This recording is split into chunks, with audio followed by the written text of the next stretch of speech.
I've always been a fan of guns that perform above their sticker price, and based on the testing I've done over the past 8 months, I can tell you I am a big fan of the Stag 10s in .308. Stag Arms, based in New Britain, Connecticut, produces a wide range of AR-15, AR-10, and AR-9 rifles, and they provided me with this gun for T&E.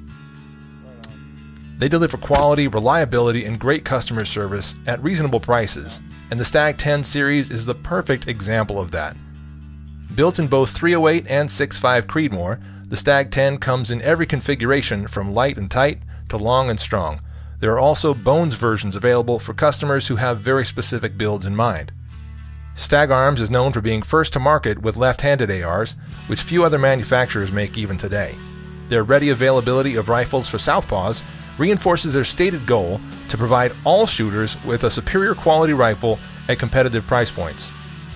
This specific model, the right-handed Stag 10s M-Lock, is built to be a lightweight, short, almost CQB type of AR-10.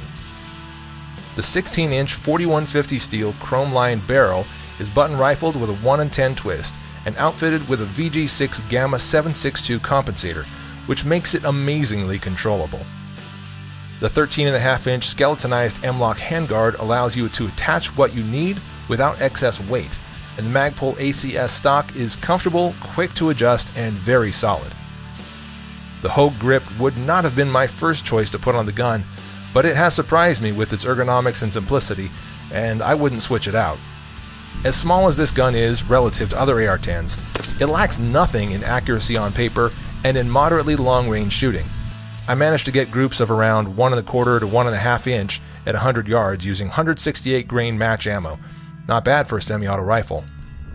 When shooting steel at 700 yards, I connected with ease on a man-sized silhouette and also hit my coyote-shaped gong with pretty good regularity. The gun also feels great for close-range defensive CQB type shooting. I can't imagine better. As I mentioned before, the compensator does an excellent job keeping you on target, though it is quite a blast for anyone standing next to you.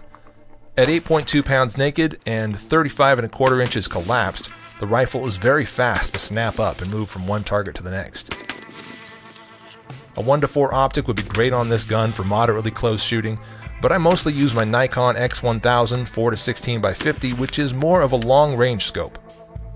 I got great results with that glass and found it to be a durable and versatile, feature-rich scope for hunting or tactical.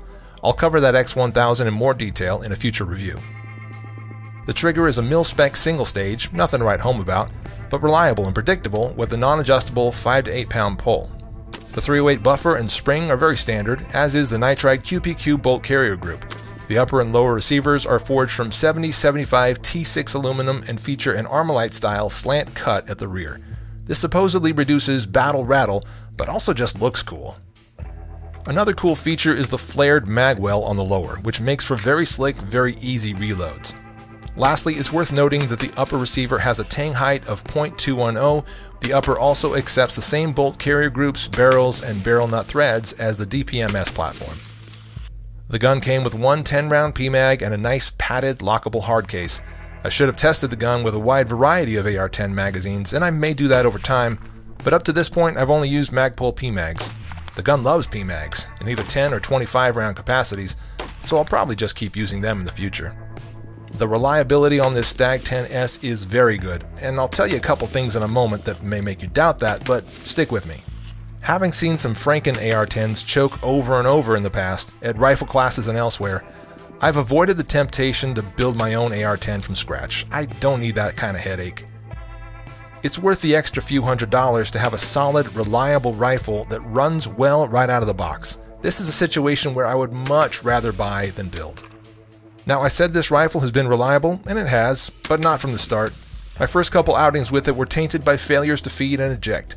6 total instances over just over 100 rounds. I knew this wasn't acceptable, so I returned it to Stag to take advantage of their transferable lifetime warranty. They noticed some of the same irregularities that I did and sorted it out for me quickly.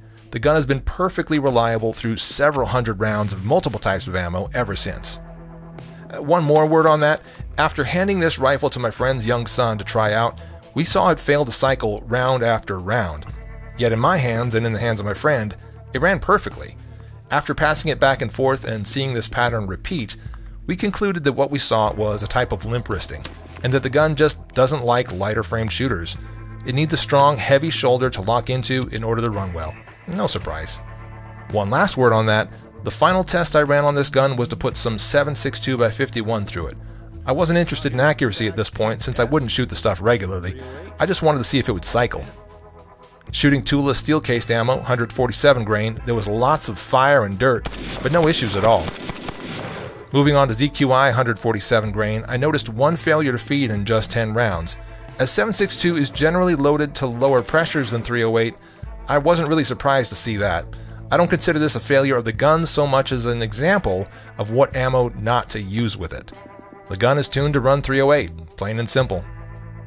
This gun was flawlessly reliable with every other variety of 308 ammo I tried. Freedom Munitions provided me with hundreds of their new and remanufactured rounds, all of which the gun loved. It also loved the match ammo I put through it, 168 grain from Hornady and Federal. By the way, Freedom Munitions now carries each of those brands and many others in addition to their own, and you can get any of it at 5% off with code TLBS. It's reliable, it's accurate, it's lightweight, and so practical, but I still haven't mentioned the price. This gun is just over $1,500 on the Stag Arms website now.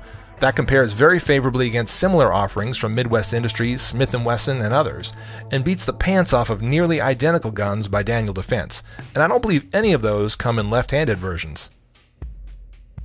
If you're in the market for an AR-10 and like me you're looking to buy rather than build, the Stag 10 rifles are ones you should seriously consider, particularly the 10s, my favorite of the bunch. You may find cheaper ones, but a rifle like the Stag 10s, as squared away as it is with furniture and features, is going to be hard to beat at this price. Thanks for watching. That is a lot of fun to shoot.